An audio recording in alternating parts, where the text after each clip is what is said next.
Welcome to my CES 2025 first day update. It was fun.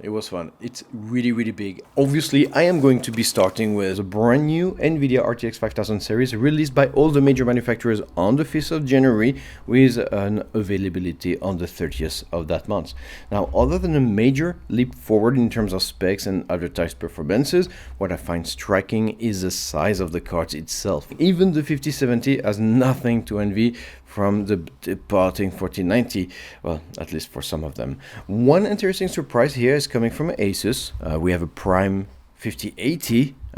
It used to stop at the 4070 level previously, and it is great news because the Prime series is a more affordable yet very sturdy card, so having it in a 5080 flavor is a signal in the right direction. Spec-wise, like I said, we're in for a major upgrade, most noticeably, and obviously all our cards are now PCIe 5.0 standard, which doubles the card available bandwidth when compared to its PCIe 4.0 predecessor, and therefore allows the introduction of the GDDR7 memory module and a much more dense GPU. Prices are relatively predictable. The RTX 5090 will go for at least $2,000 before taxes. The RTX 5080 about $1,000. The 5070 Ti and the 5070 will go for $750 and $550 respectively. Now, aside from the RTX 5090, all the cards are cheaper than their predecessor on launch date and promise twice the performances. So yeah, good news coming from this side of the convention. On the motherboard front, we have a bunch of B850 powered motherboards being released.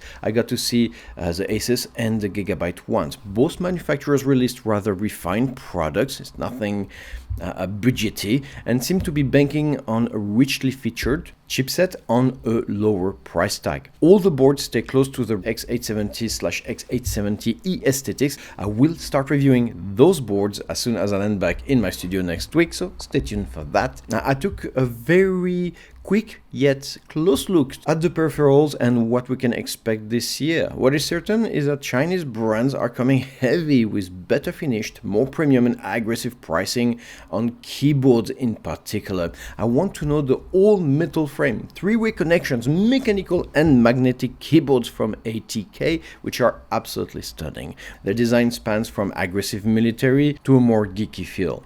Special mention for Equinox, which also gives us a beautiful manufacturing process and some of the best all-metal finishes seen today. I particularly loved the Petit Prince themed keyboard. Find it very sweet and brilliantly delivered. But it should also start to worry the main peripheral players like Razer, because to be absolutely honest, they didn't seem to have much to offer this year, and their featured product seemed a bit déjà vu, aged, and yeah, lazy.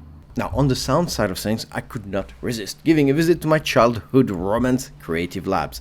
I love their Peebles speakers, obviously, compact with a powerful, clear and bass-rich sound, but the Peeble Nova was a revelation. It will cost about 250 euros, so not I cannot call this affordable, but it does a great job at giving us a studio-graded sound and a fantastic music experience. And I did decide to give it a closer look when I get back in my studio. Finally, I need to mention something which is about to rock the entire portable industry this year, both in mini PCs and laptops. Qualcomm has released 3 x86 Snapdragon processors, which means that obviously they can run Windows. Features 12 physical cores for a power draw of about 45 watts. So that will translate in an obscene amount of battery, as seen on the Asus new lineup of laptops. We're talking, 30 hours battery. But most noticeably, it did allow Geekcom to release a brand new a Snapdragon powered mini PC, which I will be toying around today, and I will update you on how it performs and what the thermals of that product is. What is certain is that when Geekcom does something, the entire industry is watching. Well, I hope this answered a few of your questions. It is 4 a.m. 5 a.m. I'm going to try to get some sleep, and I'll publish another of these little updates tonight. Cheers.